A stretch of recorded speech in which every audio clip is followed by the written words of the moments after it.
What's going on, everyone? Welcome back to another video from the FPL Seal. Now in today's video I'm going to be going through my Game Week 14 early thoughts and how Game Week 13 went for me. Now before we get into it, I just want to say I reached 50 subscribers. I'm super stoked about it. If you could just continue subscribing, liking and helping me grow this channel, it'd be massively appreciated. There's a lot more content coming through.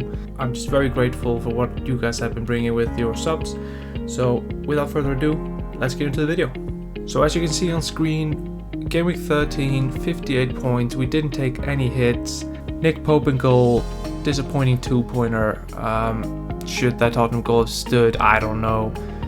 I'm not gonna judge on that one. It's already been given, so he only gets 2 points. A yellow card for stalling the game. That was just ridiculous for him. But it was deserved, don't get me wrong, but it's just ridiculously annoying. Trippier, a 2-pointer, a rare 2-pointer, the FPL legend that he is. And then of course is the king, Timothy Castagne, 12 points. What a legend. Cancelo disappointing, Foden very disappointing. Surprised he didn't start after the rest that they've had in midweek. Saha very disappointing, lucky not to get a red. Salah, let's not go there, but you know, he was 47% EO in my rank, so if he had returned it would have been brilliant. Martinelli, he disappointed. He looked lively, he was taken off, he looked very tired after 60 minutes against Southampton in a very disappointing Arsenal performance. More on that later. Haaland, captain, brilliant. You know, when you captain the best scoring player in your team, sad when it's actually Haaland, because he is basically null and void. He's 200% owned. You know, in each game week the EO is 200%. He's captained by most teams, so if he delivers, he's only gonna inch you up that tiny bit. That's not that fun. Mitrovic, 6-pointer, we'll take those. Tony, disappointing. On the bench, on the left side of the bench, Iverson and Gehi, 0 points. And on the right side, oh dear, Andreas and Neco Williams, 16 points on the bench. I've seen up to 40 points on the bench, so I'm kind of considering myself lucky, but oh dear, we're benching so many points. It's so bad. Oh, let's just go into how Game Week 14 is looking. So here we are in Game Week 14. The team is looking fantastic, I must say. Pope and Trippier against Aston Villa. Yes, Aston Villa beat Brentford 4-0, but Brentford to me seem like, you know, you don't know where you have them. You have the Brentford team that beat Man United 4-0, and then you have the Brentford team that lost 3-0 to Arsenal. It's just, you don't know who's going to show up.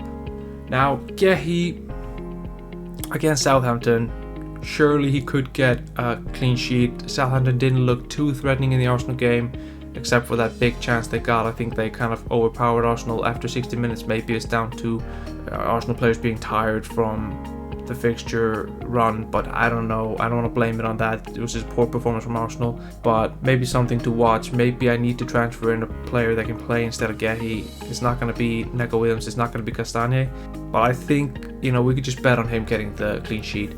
Cancelo against Leicester, I don't know what to think. Leicester are good attacking, but you know, we have to play Cancelo. We can't sell him. We can't take a hit to sell Cancelo. It's not happening. Now in midfield, Foden against Leicester, that should be brilliant. Saha against Southampton, maybe we move him away. I don't know. Salah against Leeds at home. I mean, that should be bang on the fixture that brings Salah back into form. Leeds like to play with a high line, like to be very offensive. Salah likes to run in behind. It looks made for him. If any game is made for Salah, that should be it. Now Martinelli against Nottingham Forest, I'm not going to touch that. Brilliant that he's playing Nottingham Forest. Hopefully he can deliver for us. Haaland, captain against Leicester. We're not even going to debate the captaincy this game week. It's just going to be Haaland. Mitrovic against Everton and Tony against Wolves. I mean, both players, they're in good form. They're in fine form. Mitrovic is at 9 goals this season. He rarely blanks. He's a great player, great asset to have, but his run is coming to an end. We'll see about that. Tony has Wolves and Nottingham Forest in the next 2, so we're not selling him at all. He's also got 8 goals and 2 assists, so he is really fantastic. But like I said, you could have that Brentford side that runs riot in games and does really well, or the Brentford side that completely falls apart. And on the bench we have Iverson, who just doesn't play, so he's just sitting there. Andreas, who has Everton, and that is maybe debatable if you should play him or Saha or whatever. Castagne against Man City, and Neco Williams against Arsenal, who are just going to sit rock on the bench. Castagna, he needs a rest basically. The king needs a rest. We're not expecting much from him in this game. But what a legend, guys. This point haul from him. Oof, so good. He deserves a rest. So now we're in the transfer section, guys. Just gonna show you guys a little bit what I'm thinking for the game week. I might roll a transfer, and it's actually quite likely that I will. But then again, I might also be tempted. I have 1.7 million in the bank to do something in this game week. And I could possibly see myself doing Mitrovic out, and then we could possibly just get Gabriel Jesus in for the Nottingham Forest game. He missed some great chance against Southampton, but he's getting those chances. He looks good. The eye test, he passes the eye test. He has got 4 yellow cards, so it might just be a 1 week punt on Jesus then, and then moving him down and upgrading the midfield or whatever for the final 2 game weeks. But the thing is, guys, we only have these 3 fixtures left. And then it's the 26th of December after the World Cup when they face West Ham. So if you're making a move, try and keep in mind the next 3 fixtures. You don't need to look any further. We all get wildcards after that. But Gabriel Jesus looked good. He's not suspended. He's always going to start the game unless he's injured. So he might just be a punt for me. But then again, Mitrovic against Everton, I don't see any reason to sell him. Might also remove Zaha, who has been really up and down. But if we go by current form, 5 points, 3 points, 8 points, 1 point, we should have a haul coming in. And his fixtures do look very nice. Southampton, West Ham and Nottingham Forest. I do think we could just keep him. I'm not sure, guys. We have to wait and see. But other than that, I don't think there are any other transfers I'm going to make. I think I'll give Salah 1 more week. And I'm tempted to just roll the transfer. It feels like this team deserves to roll the transfer, go with these players, give them 1 more go, have 2 free transfers to do something fun for the final 2 game weeks before we wildcard.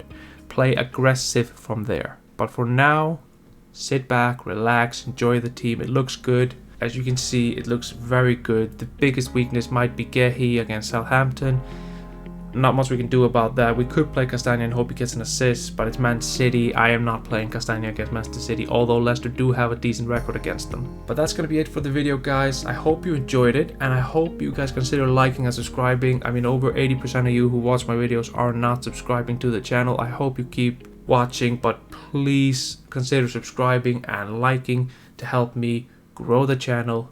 Just like I said in the last video, if I reach 100 subscribers, I am gonna consider doing a live stream. I'm probably gonna buy a camera and stuff to just make this proper, and then do a proper live stream with you guys where we can discuss FPL. We can not discuss FPL if you're tired of that. But that's just gonna be it for the video, guys. Thank you for watching, and I'll see you next time.